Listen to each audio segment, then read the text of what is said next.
Now, in a lot of story-driven, character-centric games, it's not uncommon for the first 2 hours or so to be spent basically doing nothing. You essentially have to play a life sim for a while until the game actually starts. What's the point of these openings anyway? We all know that this game isn't a goat herding simulator, and this segment is just keeping me from playing the actual game. These openings can also really hurt multiple playthroughs. If you have to sit through 2 hours of unskippable tutorials, exposition, and cutscenes, then you're a lot less likely to go back to a game, even if you really enjoyed it. Sometimes that intro section is just too much, and honestly I can't blame people who think that way.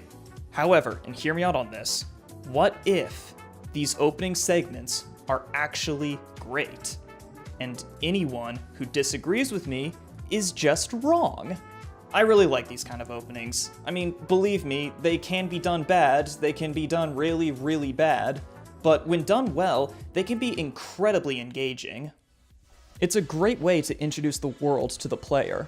If you simply start off as a great warrior with no foundation to the rest of the society, it can completely disconnect you from the world. Starting off with a simple life, interacting with it, and having that all taken away from you can give you something to fight for. It adds context and justification to your journey. The primary benefit for these openings from a gameplay perspective is to be a tutorial in a consequence-free zone. The Uncharted games usually have these kinds of openings. They usually act as tutorials for the stealth and the climbing, but if you're experienced in these types of games, then these sections are just another level. None of your tools are taken away, and you aren't slowed down if you already know what to do. These levels are just meant to be safe zones for new players. They act as tutorials where a player can get a grasp for the controls in a consequence-free zone that's appropriate for the story. All of this works because Nathan Drake is a kid in these sections, so the game can weave a tutorial into the story. It makes sense that a kid wouldn't be good at jumping and climbing on rooftops, but the game also doesn't hold back experienced players. An example of an opening that is a beautiful blend of story and gameplay serving and justifying each other would be The Legend of Zelda: The Wind Waker. The opening is meant to be a lore dump. Everything is at peace and there's largely no need for weapons, until Tetra gets dropped on the mountain. That's the justification for the adventure. Tetra and the Helmarock King interrupt this simple life. Link also needs to be trained with the sword. The fact that the world is at peace adds in-universe justification for having a lengthy sword tutorial. If Link just ran up the mountain with the sword, then it wouldn't be consistent with the lore. But, more importantly, having Link need a sword teacher is more immersive than just having a menu pop up when you fight the first enemy. The lore of the game adds to the immersion, and it serves the gameplay, rather than the game needing to bend over backwards to serve the lore. And that's what these simple life intros should strive for, at least from a story perspective.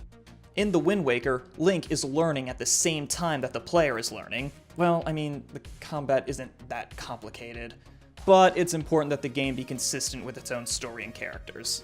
Now, is this the best way to introduce the combat? No. From a story perspective, it's still kind of weird.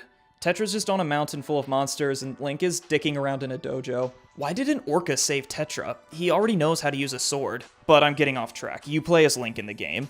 And at the time of the game's release, this was the most advanced combat Zelda had seen. So while it may not have aged well, this was likely the best option for the tutorial at the time, since it's an example of lore and gameplay working hand in hand.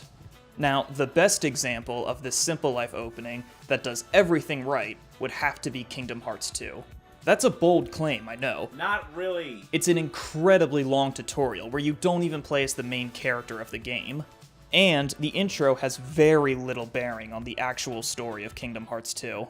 However, what a lot of people refuse to accept is that Kingdom Hearts 2 is the third game in the series. And if you play Chain of Memories, then characters like Axel, Diz, and Naminé make sense. Now, I'm not saying the intro isn't weird. Even if you did play Chain of Memories, you won't really know the relationship between all of these characters. And you won't really even know who Roxas is. Just like Roxas doesn't even know himself. Is this theming, or am I just being pretentious? The intro to Kingdom Hearts 2 works because it wraps up all the loose ends of Chain of Memories. We already know where Sora is. The opening section with Roxas is meant to establish character relationships and introduce new lore. The intro also acts as a tutorial in a safe environment. Most of the combat is done with toy swords in friendly tournaments. Even the stuff with the Keyblade is still technically in a story-appropriate safe environment, since it's in a digital world and Roxas already knows how to use the Keyblade, he just needs to remember. Just like in The Wind Waker, it's another case of the player and the character learning at the same time. You can see the combat change and evolve from heavy and clunky at first to fast and dynamic by the time you reach the end of the tutorial.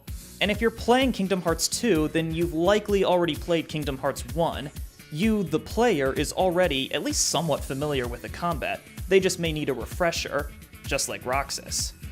Is this theming, or am I just reaching?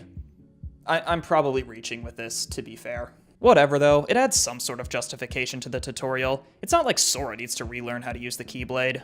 This all works because it's relevant to the story, and let me just clarify, I'm not saying that you can get away with whatever you want just because it's story relevant.